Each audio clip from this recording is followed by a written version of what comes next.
Yes, so hello everyone, Hitesh here and today we're gonna talk about the movie called Predators। ये movie मेरी series alien versus predator की 6th movie है and I hope कि मेरे explain किए हुए 1 से लेकर 5 पार्ट तक आपने बेहतरीन क्वालिटी वीडियोस को जरूर देखा होगा और अगर नहीं भी देखा होगा तो उन वीडियोस का लिंक आपको इस वीडियो के डिस्क्रिप्शन में मिल जाएगा, वहां से जाकर आप उन्हें चेकआउट कर सकते हैं। So now without wasting time चलिए आते हैं इस कहानी की मेन स्टोरी लाइन की तरफ, जिसकी शुरुआत बिल्कुल अनचार्टेड मूवी की तरह ही होती है। हालांकि ये पहले आई थी, जहां पर हम इस कहानी के लीड कैरेक्टर यानी कि रॉयस को देख पाते हैं और वो अपना पैराशूट खोलने की कोशिश करता है मगर वो उससे नहीं खुल पाता। लेकिन तभी हम देखते हैं कि उसके चेस्ट पर लगा एक डिवाइस बीप करने लगता है और जमीन के करीब आते आते उसका पैराशूट ओपन हो जाता है, मगर जमीन से दूरी कम होने की वजह से वो काफी जोर से जमीन पर गिरता है। लेकिन इसके बावजूद भी पेड़ों, छालों और तनों ने उसे ज्यादा नुकसान पहुंचने से पहले ही बचा लिया था। हम व्यूअर्स यहाँ पर देख पाते हैं कि रॉयस के पास में हैंड ग्रेनेड, चाकू, बम गोले और साथ ही एक ऑटोमेटिक गन पड़ी थी। तभी इसके पास में एक और शख्स लैंड करता है और वो इसे देखकर उसके ऊपर बंदूक तान देता है। इस शख्स का नाम था कुहिलो। इसे लग रहा था कि रॉयस इसका दुश्मन है, मगर तभी एक शख्स और गिरता है और उसके हाथ पैर की हड्डियां टूट जाती है क्योंकि उसका पैराशूट ओपन नहीं हुआ था, या फिर कहा जाए कि उस वक्त तक वो होश में नहीं आया था। तभी अचानक से कोई इनके ऊपर फायरिंग करना स्टार्ट कर देता है, वो भी मशीन गन से। इस वजह से दोनों पेड़ के पीछे जाकर छिप जाते हैं, मगर फिर भी गोलियां चलना बंद नहीं हो रही थी। इसी वजह से रॉयस पीछे से जाकर उस शख्स के कान पर बंदूक तान देता है। इस बंदे का नाम था निकोलाई, जिसके पास में पबजी वाला लेवल 3 का बैग भी था। वेल, आप में से कितने लोग अब भी पबजी खेलते हैं? क्योंकि मैंने तो जब से बीजी में आया था और बैन भी हुआ था इंडिया में, तब से खेलना ही बंद कर दिया। मगर आप में से जो लोग भी खेलते हैं तो मुझे कमेंट सेक्शन में जरूर बताइएगा और अपनी पबजी की आईडी भी दे दीजिएगा। अगर होगा तो आप लोगों के साथ मैं खुद पबजी या फिर बीजीएमआई जरूर खेलूंगा। इसी के साथ इनके ग्रुप को एक लड़की भी ज्वाइन कर लेती है जिसका नाम होता है इजाबेल। इन सभी का सिर्फ एक ही क्वेश्चन था कि आखिर ये लोग कौन है और कहां से आए हैं, और अपने इन्हीं सवालों के जवाब पाने के लिए ये सभी उस जंगल में आगे बढ़ने लगते हैं। यहीं पर इनका पीछा एक शख्स और कर रहा था जिसका नाम था हांजो। अब कहीं पैरों के चलने की आवाज ना आ जाए और कोई जंगल की लकड़ी टूट ना जाए, इसी वजह से वो अपने जूते खोल देता है। सभी उस जंगल में आगे बढ़ने लगते हैं जहां पर इन्हें 2 शख्स आपस में लड़ते हुए मिलते हैं। गोरे शख्स का नाम होता है स्टेन, जो कि एक जेल से भागा कैदी लग रहा था। वहीं पर काले शख्स का नाम था मोम्बासा,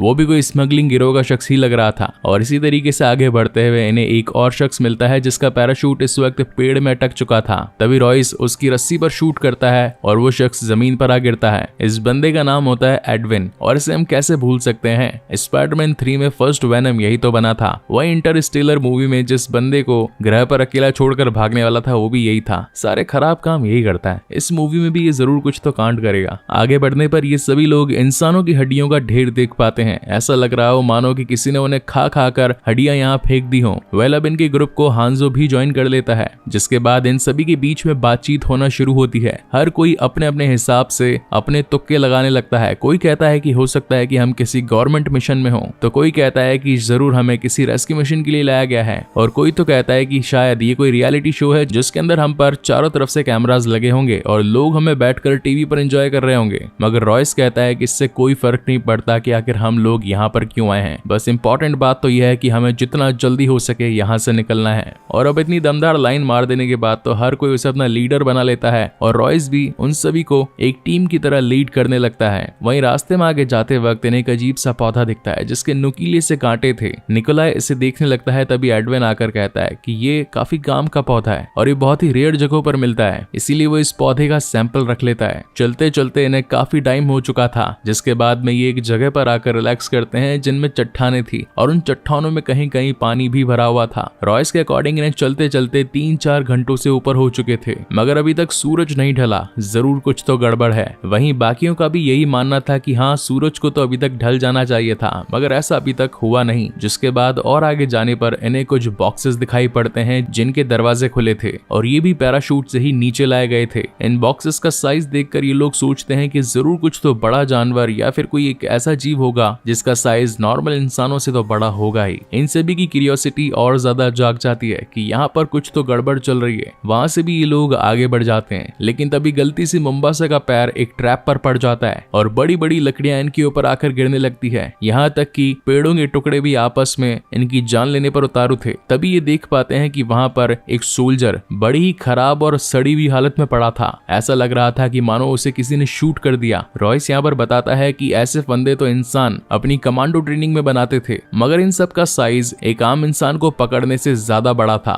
यानी कि ये सोल्जर अपने से किसी बड़े साइज वाले को पकड़ने के लिए यहाँ पर उसका इंतजार कर रहा था। इन सभी को बातें करता हुआ प्रीडेटर सुन रहा था और अपनी ट्रांसलेशन मशीन से इन सभी की बातों को ठीक तरीके से समझ भी पा रहा था। हालांकि मुम्बासा ने उसे देख लिया था, मगर इस वक्त प्रीडेटर अपने इनविजिबल फॉर्म में था, इस वजह से वो उसे ठीक तरीके से दिखाई नहीं पड़ रहा था। इन सभी का मानना था कि इस जगह से जितना जल्दी हो सके निकल जाए। यहाँ से भी आगे बढ़ने के बाद में ये फाइनली उस पहाड़ी के छोर तक पहुंचते हैं, जहाँ पर ये देख पाते हैं कि इनके सामने 3 अलग अलग प्लैनेट्स हैं। यानी कि ये इस वक्त अभी पृथ्वी पर नहीं है और यही रीजन था कि यहाँ का सूरज जल्दी ढल भी नहीं रहा था। रॉयस का कहना था कि हमें यहाँ पर जानबूझकर लाया गया है और अगर कोई लाया है तो उसका शिप भी यहाँ पर जरूर होगा, इसलिए हो सके तो हमें उसका शिप ढूंढने की कोशिश करनी चाहिए, क्योंकि यही शिप हमें वापस हमारी पृथ्वी तक लेकर जाएगा। बस कुछ ही देर हुई थी कि अभी इन्हें इस एलियन प्लेनेट के बारे में पता चला था और तभी हम देख पाते हैं कि कुत्ते जैसे दिखने वाले प्रीडेटर इनके ऊपर जोरदार हमला कर बैठते हैं। हर कोई अपनी गन से उन्हें मारना शुरू करता है, मगर एडविन के पास में कोई बंदूक नहीं थी, इसलिए वो वहां से भागने लगता है कि तभी कुत्ते जैसा प्रीडेटर उसके पीछे पड़ जाता है। तभी इजाबेल उसकी मदद करती है और अपनी स्नाइपर गन से उसे शूट कर देती है। वहीं स्टेन के पास में सिर्फ एक चाकू होता है, इसलिए उस जानवर को मारने के लिए मुम्बासा उसकी मदद करता है, मगर निकोलाई को यहाँ पर फायदा होता है क्योंकि उसके पास में मशीन गन थी और कोई भी जानवर उसके आसपास भी नहीं फटक रहा था।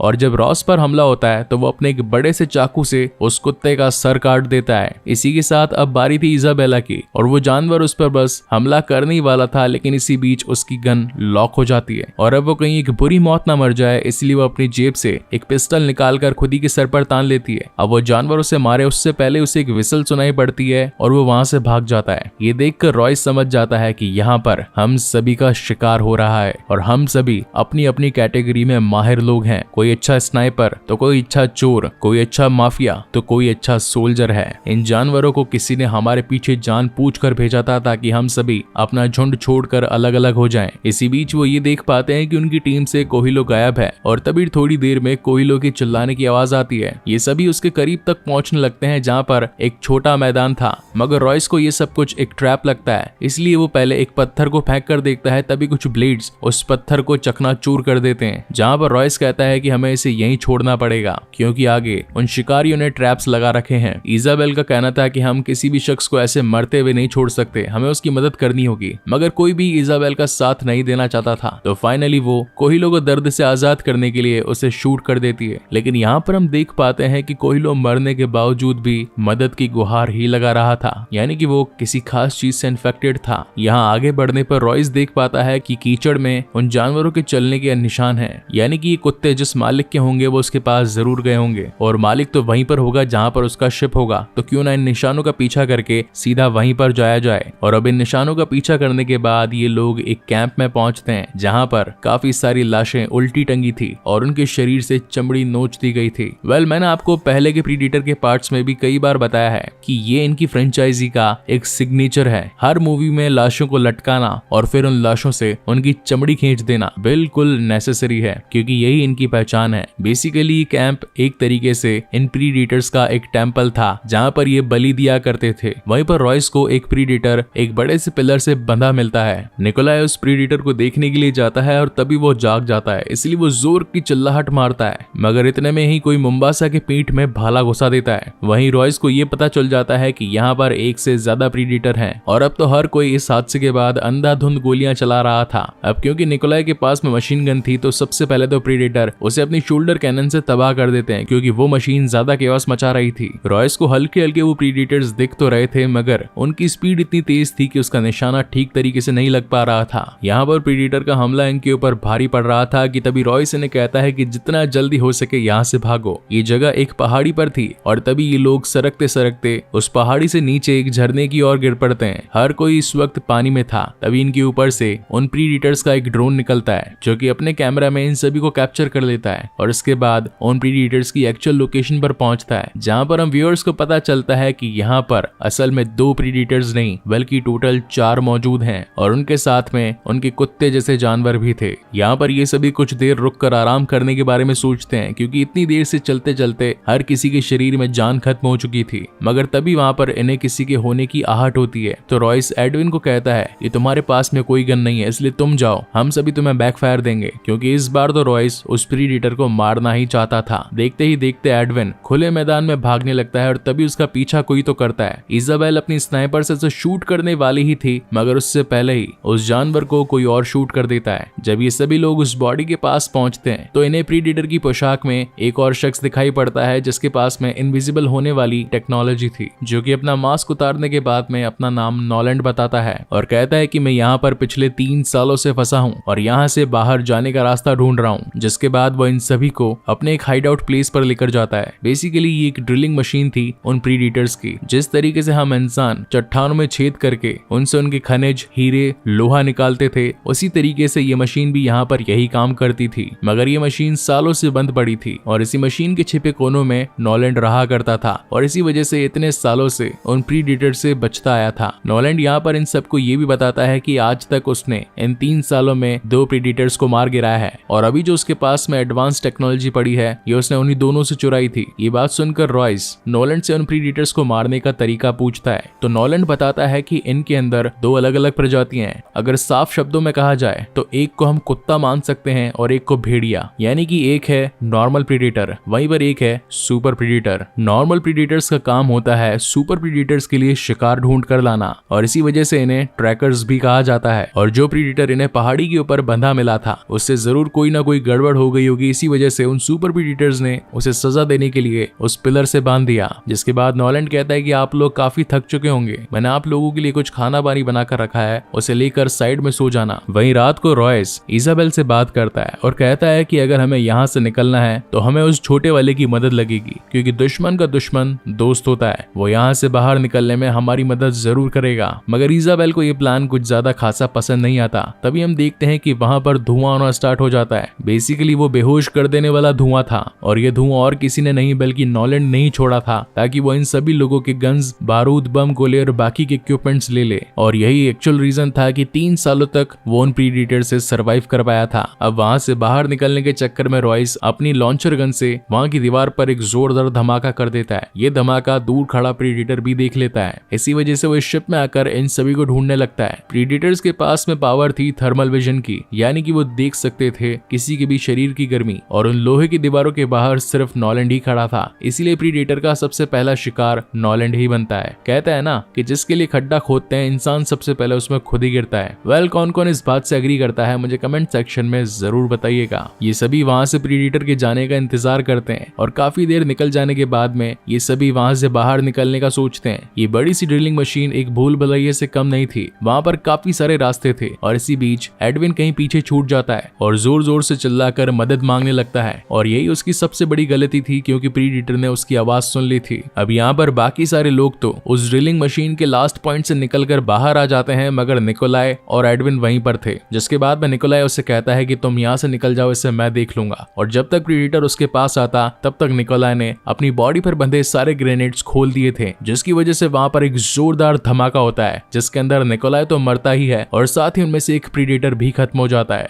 बाहर आने पर स्टेन काफी खुश था कि आखिर वो उस प्रीडेटर से बच गया, लेकिन तभी वहां पर एक और प्रीडेटर था जो कि इस वक्त इनविजिबल फॉर्म में था और वो अपनी प्लाज्मा कैनन से उसकी पीठ में एक जोरदार वार कर देता है। ये सब देखकर बाकी के लोग वहां से भागने की कोशिश करते हैं। तभी प्रीडेटर स्टेन के पास आता है और उसकी रीढ़ की हड्डी से निकालकर उसकी खोपड़ी अलग कर देता है। भागते भागते ये सभी लोग एक घास के मैदान में पहुंचते हैं जो कि काफी खुला और बड़ा था। तो हांजो कहता है कि मैं भागने वालों में से नहीं, मैं यहीं रुककर कम से कम एक प्रीडेटर को तो खत्म करके ही रहूंगा। जिसके बाद रॉयस बाकी की टीम को आगे ले जाता है और हांजो, जिसके पास में एक समुराई स्वॉर्ड थी जो कि उसने नॉलैंड के वहां से उठाई थी, वो उसे लेकर उस प्रीडेटर के साथ सामना करने के लिए तैयार था। जिसके बाद वो प्रीडेटर भी वहां पर पहुंच जाता है। हांजो के हाथ में तलवार देखकर प्रीडेटर भी अपने बाकी के इक्विपमेंट्स को नीचे रख देता है और अपनी आर्म ब्लेड के साथ में उसके साथ फाइट करता है। और यहाँ पर हमें इन दोनों के बीच में 1-on-1 फाइट दिखाई जाती है, जहाँ पर ये दोनों ही एक दूसरे पर एक करारा वार करते हैं, जिसमें प्रीडेटर मारा जाता है। लेकिन तभी हम देख पाते हैं कि प्रीडेटर ने मरने से पहले हांजो पर भी अपनी आर्म ब्लेड से वार किया था, जिसकी वजह से वो भी वहीं पर मर जाता है। अब इनकी टीम में देखा जाए तो सिर्फ 3 लोग ही बचे थे,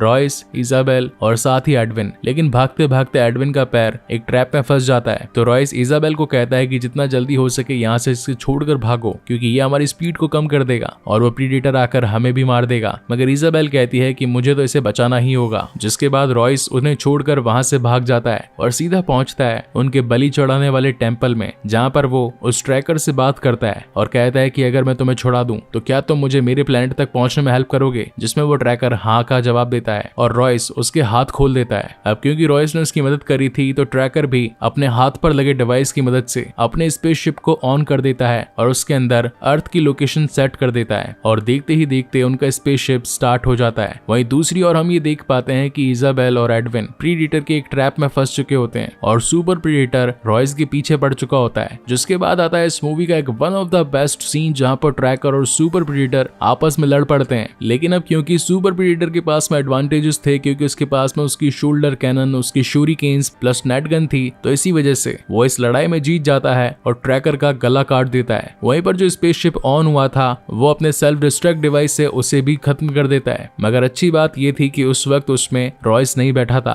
क्योंकि वो तो अपने दोस्तों को बचाने के लिए वापस आया था। यहाँ सीन शिफ्ट होता है इजाबेल और साथ ही एडविन पर, जहाँ पर एडविन ये बताता है कि तुम्हें पता है कि आखिर मुझे यहाँ पर क्यों लाया गया है, क्योंकि मैं भी अपने काम में माहिर हूँ और मेरा काम है सीरियल किलिंग का, जिनमें मेरा फेवरेट शिकार है लड़कियां। और तभी वो अपना चाकू निकालता है जिस पर जहर लगा था और वो उसे इजाबेला को घायल कर देता है और कहता है कि जब प्रीडेटर मुझे मारने आएगा तो मैं तुम्हें उसे सौंप दूंगा, जिसके बदले वो मेरी जान बख्श देगा। मगर ऐसा करते हुए उसे पीछे से रॉयस देख लेता है, जिसके बाद वो पहले तो इन दोनों की हेल्प करके इन्हें वापस ऊपर लाता है और जब मौका पाकर एडविन उसके ऊपर वार करने वाला था तभी रॉयस उसका ही चाकू उसी की गर्दन में डाल देता है और उसे चारा बनाकर उस बड़े वाले सुपर प्रीडेटर को मारने की कोशिश करता है। रॉयस को ये बात तो पता थी कि प्रीडेटर्स के पास में नाइट विजन है, यानी कि वो अपने एडवांस इक्विपमेंट से रात को भी हमें देख सकते हैं। यहाँ तक कि उनके पास में थर्मल इमेजिंग भी है, वो हमारे शरीर के खून की गर्मी से भी हमें ढूंढ सकते हैं। इसीलिए वो जंगल में एक घेरा बना लेता है गन पाउडर का और जैसे ही प्रीडेटर वहां पर आता है तो उसमें वो आग लगा देता है ताकि झुलसती आग में रॉयस के शरीर की गर्मी भी छिप जाए। और फिर बारी आती है 100 सुनार की और 1 लोहार की, जहां पर रॉयस एक बड़ी सी स्टील कुल्हाड़ी के साथ में और सुपर प्रीडेटर पर दे धमाधम वार करता है। अब यहाँ पर उससे तो कुछ दिख नहीं पा रहा था, इसलिए वो जूते ही खाता जा रहा था। लेकिन एक मोमेंट ऐसा आता है जहाँ पर वो अपने सुनने की सेंसिटिविटी को बढ़ा देता है, जहाँ पर वो रॉयस के दिल की धड़कन सुन पाता है और इसी की मदद से उस पर एक जोरदार प्लाज्मा कैनन का वार करता है। और जब वो प्रीडेटर अपना मास्क उतारता है तो हम लोग देख पाते हैं कि उसकी आंखें रेड है, यानी कि बाकी के प्रीडेटर से वो काफी ज्यादा ताकतवर था। और अब वो रॉयस को मारने ही वाला था कि तभी वहां पर इजाबेला अपनी स्नाइपर गन से उसे शूट कर देती है, जिससे कि प्रीडेटर थोड़ी देर के लिए रॉयस से दूर हो जाता है। और इसी बात का फायदा उठाते हुए रॉयस उस स्टील कुल्हाड़ी से उस प्रीडेटर का हाथ काट देता है। और अब क्योंकि उसने उसके सारे दोस्तों को जान से मारा था, इसलिए रॉयस उसकी गर्दन भी उड़ा देता है और इसी के साथ सारे प्रीडेटर्स यहाँ पर खत्म हो जाते हैं। जिसके बाद सीन शिफ्ट होता है मॉर्निंग का और यहाँ पर हम देख पाते हैं कि सिर्फ 2 ही लोग बचे थे, यानी कि रॉयस और इजाबेल। और तभी हम देख पाते हैं कि आसमान से उन प्रीडेटर्स की दूसरी टुकड़ी आ चुकी थी, यानी कि वही गेम जो कि इनकी टीम ने खेला था अब एक बार और खेला जाने वाला था। मगर रॉयस कहता है कि अब मुझे यहाँ से निकलने का तरीका मिल चुका है, यानी कि वही हाथ जो उसने रात को प्रीडेटर का काटा था, उसकी मदद से वो उनके स्पेसशिप को कंट्रोल करके अपनी धरती पर पहुंच सकता था। और इसी के साथ ये शानदार कहानी यहीं पर खत्म होती है। सो गाइज, आपको ये वीडियो कैसा लगा प्लीज मुझे लाइक और कमेंट करके जरूर बताइएगा। और अगर पहली बार इस चैनल पर आए हैं तो इसे सब्सक्राइब जरूर कीजिएगा, क्योंकि इसके बाद में मैं इसका नेक्स्ट पार्ट जल्द ही लेकर आऊंगा। सो तब तक के लिए keep watching and stay safe. मिलते हैं अगले वीडियो में।